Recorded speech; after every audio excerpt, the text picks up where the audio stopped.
তাদেরকে তো আমি বিশ্ববিদ্যালয়ে যখন তারা প্রথম বর্ষের শিক্ষার্থী তখন থেকেই তাদেরকে ভালোভাবে চিনি এবং 18 সালে আমরা সিনিয়র ছিলাম, মাস্টার্সের শিক্ষার্থী, আমরা নেতৃত্ব দিয়েছি।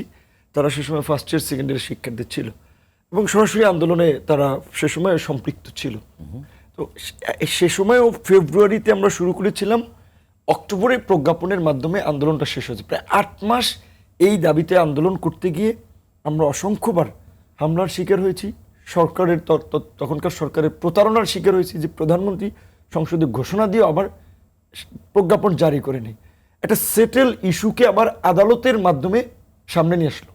তখন তারা তো সেই আন্দোলনের স্টেক হোল্ডার, তারা প্রতিক্রিয়া দেখিয়েছে। আমরা এখন রানিং ছাত্র নাই, আমরা তাদেরকে পরামর্শ দিয়েছি এবং তারা এই যে তাদের দাবিটা, আমিও নৈতিকভাবে আমরাও এটাই চেয়েছিলাম যে ছাত্ররা কোটা সংস্কারের যৌক্তিক বিষয়ে আন্দোলন করেছিল, সেটা কেন কোটা সংস্কার থেকে রাষ্ট্র সংস্কারের দিকে আসলো। বললো যে যখন যৌক্তিক কথা বলতে গিয়ে নির্বিচারে পাখির মতো গুলি করে মানুষ হত্যা করছে, তখন এই সরকারের পদত্যাগ ছাড়া আর কোনো দাবি তখন আর সামনে ছিল না। তো সেই পদত্যাগের দাবিতে জনগণকে রাজনৈতিক দলের সমর্থন চেয়েছে। রাজনৈতিক দল তো নির্যাতিত নিষ্পেষিত গত 17 বছর, এবং সাধারণ মানুষও, হ্যাঁ সাধারণ জনতাও সবাই সমর্থন দিয়েছে এবং একটা সফল গণ অভ্যুত্থান হয়েছে। আমি তাদেরকে ধন্যবাদ জানাই। দেখেন, 71-এ দেশ স্বাধীন করছে ছাত্ররা, জাতীয় নেতৃবৃন্দ স্বাধীনতার ঘোষণা দেওয়া, পতাকা উত্তোলন করে মিটিংয়ে যাওয়ার দুঃসাহস দেখায়নি। ছাত্ররা তাদের গাড়িতে পতাকা দিয়ে দিয়েছিল, পতাকা নামাই ফেলাইছিল, যে এটা হয় নাকি। সেই ছাত্রদের কন্ট্রিবিউশন, তাদের অবস্থানটা 71-এর পরে স্বাধীন দেশে কোথায় আসলো। 90-এ যদি দেখেন যে সর্বদলীয় ছাত্রৈক্য গঠনের মাধ্যমে এরশাদের পতন ঘটানো হলো, কিন্তু সেই 90-এর পরে ছাত্র সংসদ 91 থেকে আর পার্লামেন্টের ডেমোক্রেসি আইসা কোনো বিশ্ববিদ্যালয় কলেজে ছাত্র সংসদ নাই। অথচ আইয়ুব খানের আমলেও ছাত্র সংসদ নির্বাচন ছিল, এমনকি এরশাদ সাহেবের আমলেও ছাত্র সংসদ নির্বাচন ছিল।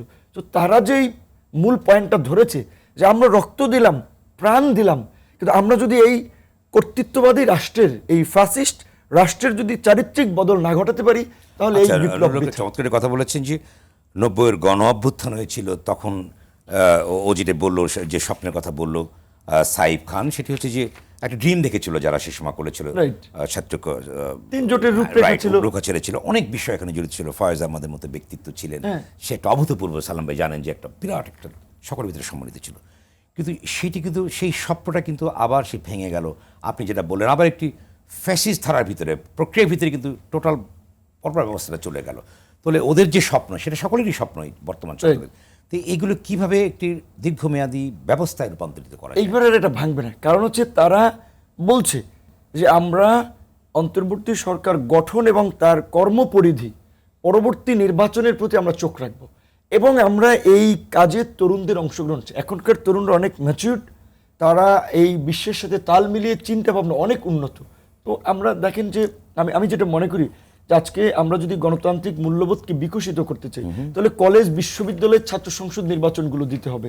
আমরা যদি গণতান্ত্রিক ভাবে রাষ্ট্র পরিচালনা করতে চাই, তাহলে ক্ষমতা পরিবর্তনের একটা সুষ্ঠু প্রক্রিয়া থাকতে হবে। এই যে সালাম ভাইয়ের মতো মানুষ, বীর মুক্তিযোদ্ধা, আমরা বিবৃতি দিয়েছিলাম 28 অক্টোবর, অসুস্থ মানুষ জেলে ছিল, তার ছেলে বাড়ি থেকে ফোন করে কান্না করছে যে ভাই আমার বাবাকে আপনারা বাঁচান।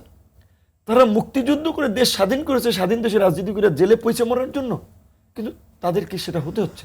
তাহলে স্বাধীনতার স্বাদটা তো তারা মুক্তিযোদ্ধা হয়েও শেষ বয়সে দেখে যেতে পারছে না।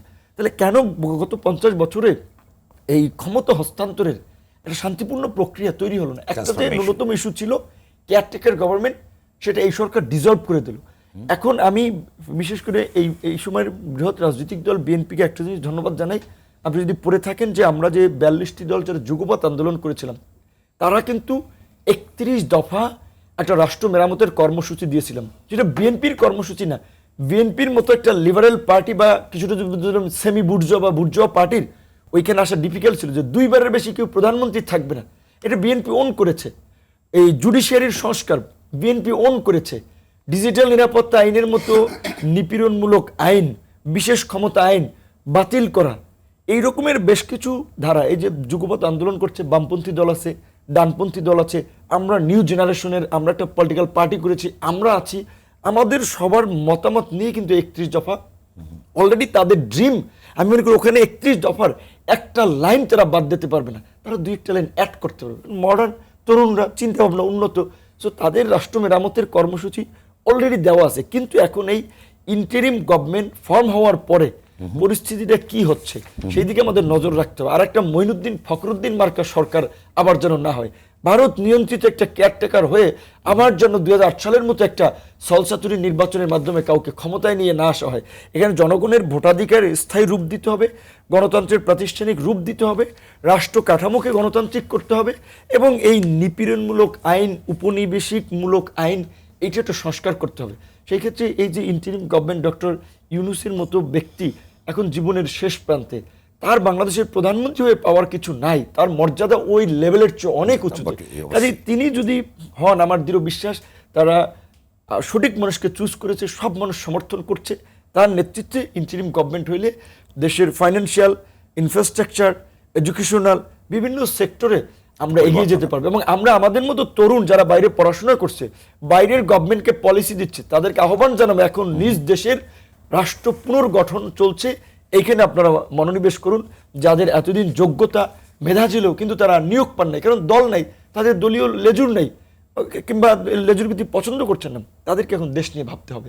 এবং আমার দৃঢ় বিশ্বাস সেটা আমরা তরুণরা এবার পারবো, এবার আর বৃথা হবে না।